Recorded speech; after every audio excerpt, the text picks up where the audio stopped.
hirap kasi sa'yo, Ikit. Hindi mo sinusunod ang sinasabi ng tatay mo. Sarili mo lang ang iniisip mo. Tita, hindi ko naman po gustong lumala yung sitwasyon.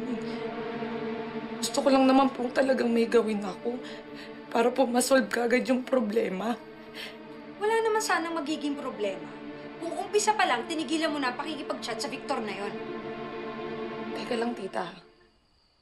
Una sa lahat, hindi ako mapipilitan makipag-chat sa hinayupak na Victor na yon kung hindi niyo pinaparamdam sa akin na parang wala akong lugar dito sa pamamahay na to. Kagaya ngayon. Ano nangyayari? Binabaliktad niyo ako. Ginagawa niyo ako sinungaling. Nagsabi naman ako sa inyo pero sinasabi niyo hindi. Eh, nahirap sa inyo lang. Alam niyo parang wala na akong nagawang tama dito sa bahay na to. Higit. Tama na. Kasi. Tama na. Bakit sinasagot-sagot mo ang tita Rica mo? tay, sorry.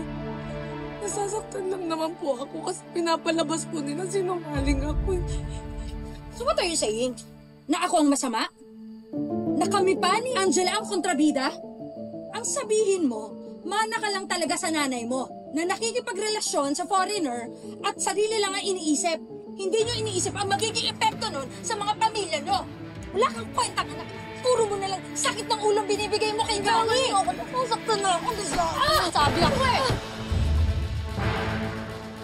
Mom, are you okay?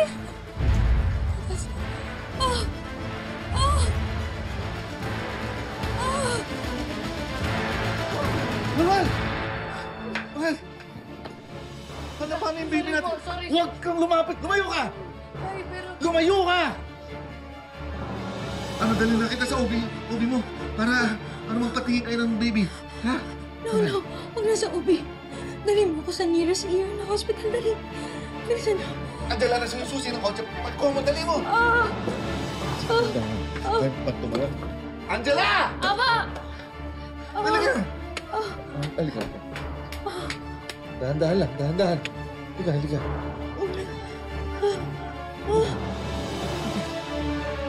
Dali na, mahal, ha? Dali na. Susunod, ha? Diyan ka na.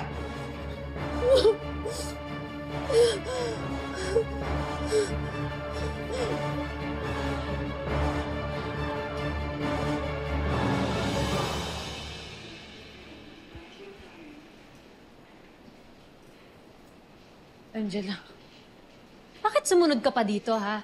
Gusto mong malaman kung talagang nakunan si Mom? Angela, nag-aalala lang naman ako kay Tita Rica, pati kay baby. Tsaka alam mo na aksidente yung nangyari. Ayoko napapahamak yung baby. Huwag ka nga magpaka-plastic. Alam kong sinadya mong itulak si Mom kasi naiinis ka sa kanya na pinagsasabihan ka niya. Bakit? Masama bang pagalitan ka? Pasaway ka naman talaga? Masyado kang pa-victim when in fact, you're the one ruining this family. Angela. Tay. Higit. Ano ba? Natalo na naman ba kayo? Tumigil na kayo. Please lang. Ipagdasal nyo na lang na sana makaligtas ang baby na dinadala ng tita Rica mo. Tay, sorry po Tay, hindi ko naman po sinasadya talaga Higit. Hindi ko kailangan ng dahilan mo ngayon. Ang kailangan ko makaligtas yung baby. Sana lang walang masamang mangyari sa baby kung hindi. Tay. Hindi na po ako magpapaligoy-ligoy pa. Nagkaroon po kayo ng miscarriage, Mrs.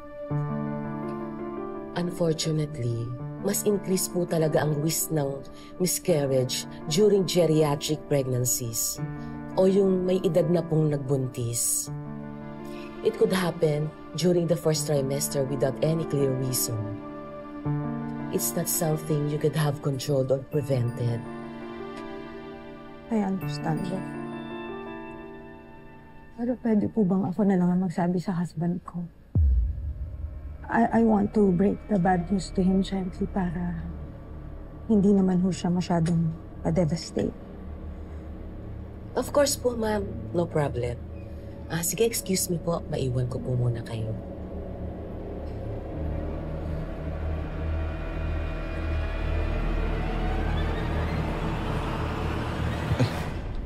Dok, kamusta po yung asawa ko? Hinihintay na po kayo ng asawa niyo. Sige po. Thank you.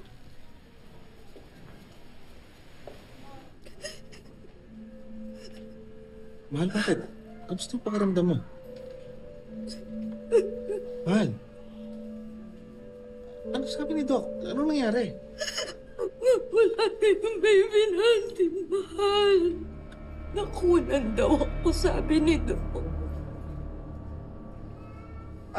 Hindi. Hindi. Nagkakamali sila. Sandali.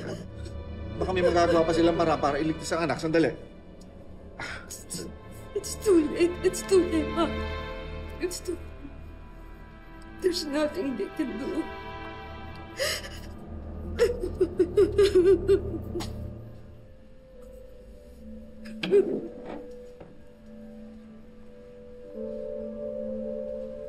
Sorry. Sorry, Mahal. Sorry, hindi ko kayo naproteksyonan. Sorry.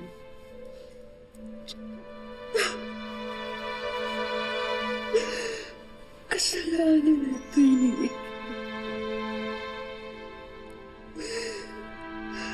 Kung di niya ako sinaktan,